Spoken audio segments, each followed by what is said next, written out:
అందరికీ నమస్కారం అండి. ఈ రోజున కూటమి ప్రభుత్వం అధికారంలోకి వచ్చిన తర్వాత ప్రజలకి ఇచ్చిన హామీలన్నీ కూడా ఒక్కొక్కటిగా నెరవేర్చుకుంటూ గౌరవ సీఎం గారు చంద్రబాబు నాయుడు గారు ముందుకెళ్తున్నారు. పచ్చకామెర్ల వాడికి లోకమంతా పచ్చగానే కనిపిస్తుందని చందాన ఉంది సాక్షి పత్రిక. ఆ పత్రిక యజమాని వాళ్ళ తీరు, జగన్మోహన్ రెడ్డి గారి తీరు చూస్తుంటే ఈరోజు ప్రజలు చీకుట్టినా కూడా మరి జగన్ గారికి ఇంకా బుద్ధి రాకపోవటం అనేది చాలా దురదృష్టకరం. ప్రజా కూటమి ప్రభుత్వం ఏర్పాటై నెల రోజులైంది. గౌరవ సీఎం గారు చంద్రబాబు నాయుడు గారు సీఎంగా బాధ్యతలు తీసుకొని ఇంకా నెల కూడా కాలేదు.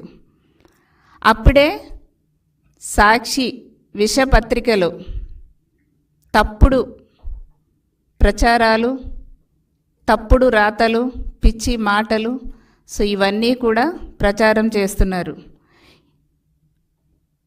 వాళ్ళ యొక్క దిగజారుడు తనానికి ఇవన్నీ కూడా నిదర్శనంగా ప్రజలందరూ కూడా గమనిస్తున్న విషయాన్ని నేను ఒకసారి తెలియజేస్తున్నా. ఈ రోజున ఎలక్షన్ ముందు ఏదైతే రాష్ట్ర ప్రజలు అన్ని విధాలుగా వైసీపీ పాలనలో ఇబ్బంది పడ్డారో ఆ ఇబ్బందుల్ని తొలగించడానికి కూటమి ప్రభుత్వం వచ్చిన తర్వాత మేము డెఫినెట్గా ఇవి చేస్తాం అని ఏదైతే హామీలు ఇచ్చామో అవన్నీ కూడా చేయటం మొదలుపెట్టాం. ఇవన్నీ కూడా జగన్మోహన్ రెడ్డి గారికి వాళ్ళ సాక్షి పత్రికకి కనిపించట్లేదు అనుకుంటా. చంద్రబాబు నాయుడు గారు ముఖ్యమంత్రిగా ఛార్జ్ తీసుకున్న తర్వాత మొట్టమొదటిగా పెన్షన్స్ మీద సైన్ చేయటం జరిగింది. సెకండ్ డిఎస్సి టీచర్ పోస్టుల మీద సైన్ చేయటం జరిగింది. థర్డ్ ల్యాండ్ టైటిలింగ్ యాక్ట్ మీద సైన్ చేయటం జరిగింది.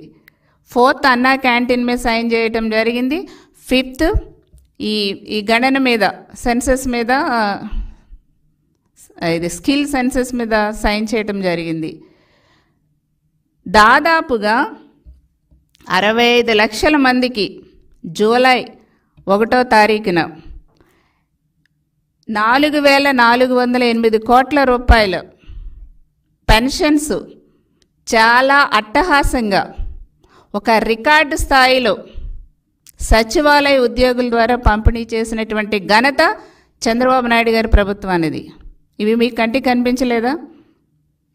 మీరు ఎలక్షన్ టైంలో పెన్షన్స్ ఇవ్వటానికి వాలంటీర్లు లేకపోతే అసలు ఏ పని జరగదు, వాలంటీర్లు లేకపోతే పెన్షన్స్ ఇవ్వటం జరగదు అనేసి ఒక పూరితమైనటువంటి ఆలోచనతో 60 మంది అవ్వాతాతలు చనిపోయటానికి కారణమయ్యారు జగన్మోహన్ రెడ్డి గారు. మీరు ఈ రోజున ఏకదంగా అదే సచివాలయ సిబ్బంది ద్వారా రికార్డు స్థాయిలో మేము పెన్షన్లు ఇప్పించాం. ఒక చిత్తశుద్ధి ఉండాలండి, ప్రజలకు మంచి చేయాలని ఒక చిత్తశుద్ధి ఉంటే ఏదైనా సరే చాలా బాగా జరుగుతుంది. ఈరోజు మీరు పత్రికలో రాశారు, తప్పుడు రాతలు రాశారు. ఆడబిడ్డనేది సూపర్ 6 ఏదైతే మేము అమలు చేస్తామన్నామో డెఫినెట్గా 100% మేము అమలు చేసి తీరుతాం.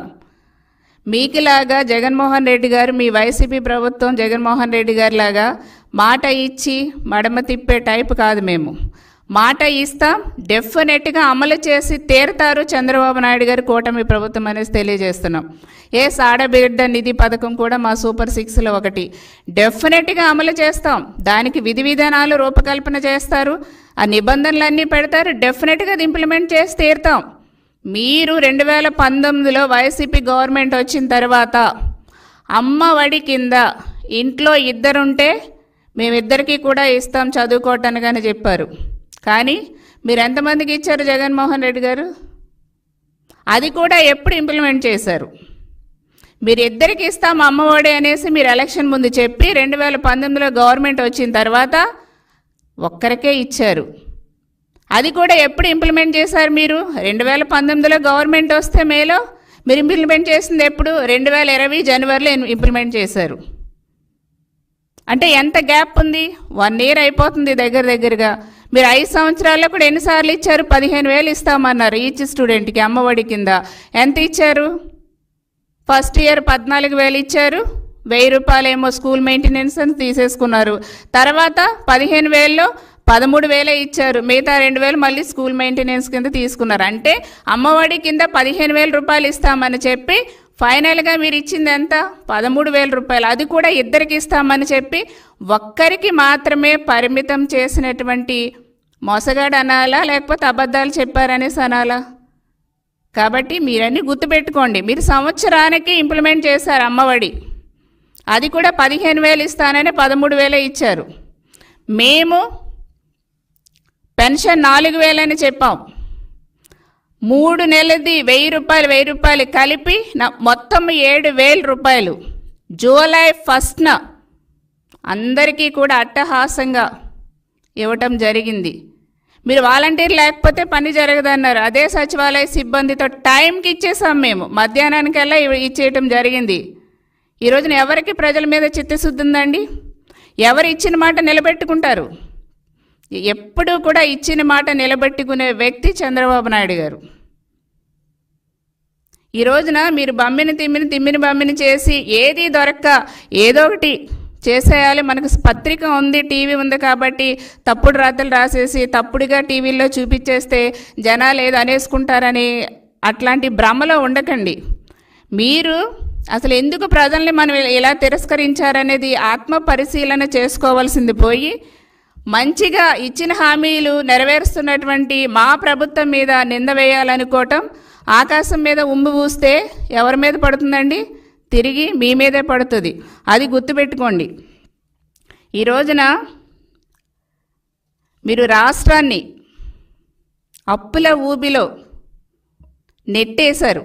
దాదాపుగా 2 లక్షల కోట్ల రూపాయల బిల్లులు బకాయిలు పెట్టి వెళ్ళిపోయారు మీరు. ఇదంతా ఎవరి మీద భారం పడుతుందండి? మళ్ళా ఇప్పుడు వచ్చినటువంటి కూటమి ప్రభుత్వం కదా, ఇప్పుడు 2 లక్షల కోట్ల రూపాయల బకాయిలు ఎవరు తీర్చాలి? మీరేమో దోచేసుకున్నారు, దాచుకుని వెళ్ళిపోయింది వైసీపీ ప్రభుత్వం, మీ మంత్రులు, సీఎం గారు అందరూ. ఈ 2 లక్షల కోట్ల రూపాయల బకాయిలు పెండింగ్లు అవన్నీ ఎవరు తీర్చాలండి? మీరు తిన్న సొమ్ముకి, మీరు చేసినటువంటి అవినీతి అక్రమాలకి ఈ కూటమి ప్రభుత్వం బాధ్యత వహించాలా? ఈ రోజున అభివృద్ధికి, సంక్షేమానికి కూడా మీరు తేడా తెలియకుండా మాట్లాడుతున్నారు.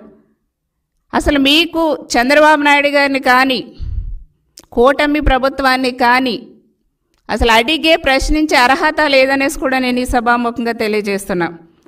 ఆసరా పేరుతో మీరు ప్రజలకి చాలా అన్యాయం చేశారు. అదేవిధంగా చేయితో అంటూ చేతివాటం చూపించారు మీరు ప్రజలకి. మీరు ఒక్కటా అండి చేసింది? ప్రజలకి ఎంత అన్యాయం చేశారు? మీరు ఎన్ని హామీలు ఇచ్చారు? దాదాపుగా 100లో హామీలు ఇచ్చారు, కానీ 80% కూడా మీరు హామీలు ఎక్కడా కూడా ప్రజలకి అమలు చేయలేదు కాబట్టి ప్రజలు మిమ్మల్ని తిరస్కరించారు. ముఖ్యంగా వైసీపీ ప్రభుత్వంలో మహిళలకి ఎక్కడా రక్షణ లేకుండా పోయింది. ఒక డ్రగ్స్ కానీ, గంజాయి కానీ, మాదక ద్రవ్యాలకి కేర్ ఆఫ్ అడ్రస్గా ఆ రోజున వైసీపీ ప్రభుత్వంలో రాష్ట్రాన్ని దిగజారు చేశారు మీరు. ఎన్సీఆర్పి రిపోర్టు ప్రకారం కూడా ఆంధ్రప్రదేశ్ని వైసీపీ ప్రభుత్వం ఉన్నటువంటి 5 సంవత్సరాల్లో నేరాల సంఖ్య గణనీయంగా 5 సంవత్సరాల్లో ఆనాడు పెరిగింది. ఇదంతా సిగ్గుచేటు. ఆనాడు కూడా మేము నెత్తినేరు కొట్టుకున్నాం, చట్టాలను ఇంప్లిమెంట్ చేయట్లేదని, సరిగ్గా పట్టించుకోవట్లేదని. మీ ప్రభుత్వంలో 30,000 మంది పాపం అమ్మాయిలు మిస్ అయిపోయారండి. దాదాపు 30,000 మంది అమ్మాయిలు మిస్ అయిపోయారు. ఆ కుటుంబాల యొక్క బాధకి ఎవరండి బాధ్యులు? మీ నిర్లక్ష్యం, మీ ప్రభుత్వంలో లా అండ్ ఆర్డర్ నిర్లక్ష్యం వల్లే కదా జగన్మోహన్ రెడ్డి గారు 30,000 మంది దాదాపు అమ్మాయిలు మిస్ అయిపోయారంటే ఆ కుటుంబాల యొక్క బాధ ఎవరు తీరుస్తారు? అసలు ఏనాడైనా పట్టించుకున్నారా?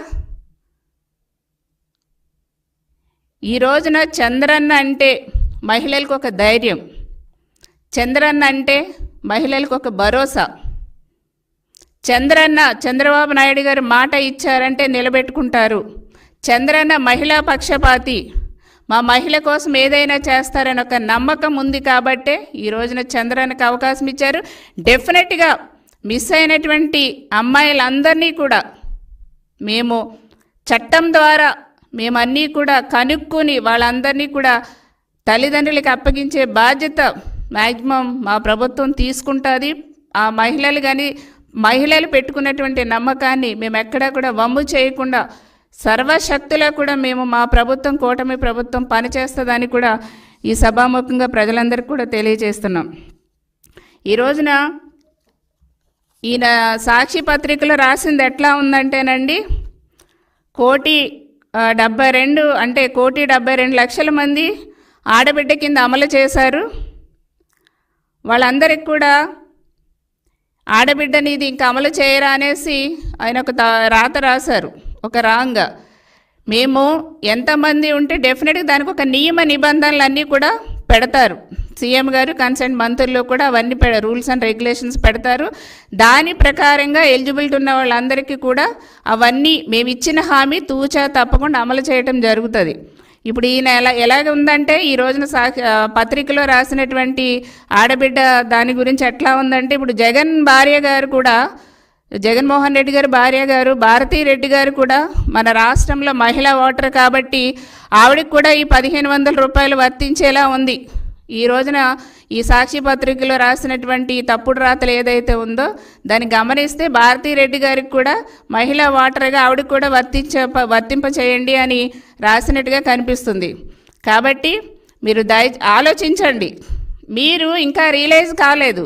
ఎందుకంటే రియలైజ్ కాలేదు జగన్మోహన్ రెడ్డి గారు అనేది ప్రజలకి క్లియర్గా మొన్న కూడా ఇంకా అర్థమైంది. ఎందుకంటే గవర్నమెంట్ ఉన్నప్పుడు పరదాల చాటున మీరు ప్రజల దగ్గరికి వెళ్ళేవారు.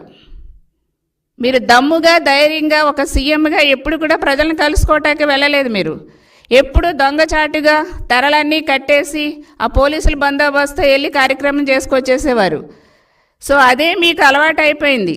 అందుకోసమే ఈ రోజున ఇప్పుడు మాచర్లలో అక్కడ ప్రజల్ని దశాబ్దాల పాటు ఊచకోతల కోసం ఎంత భయభ్రాంతులకు గురి చేశారు అక్కడ ఒక ఎమ్మెల్యే.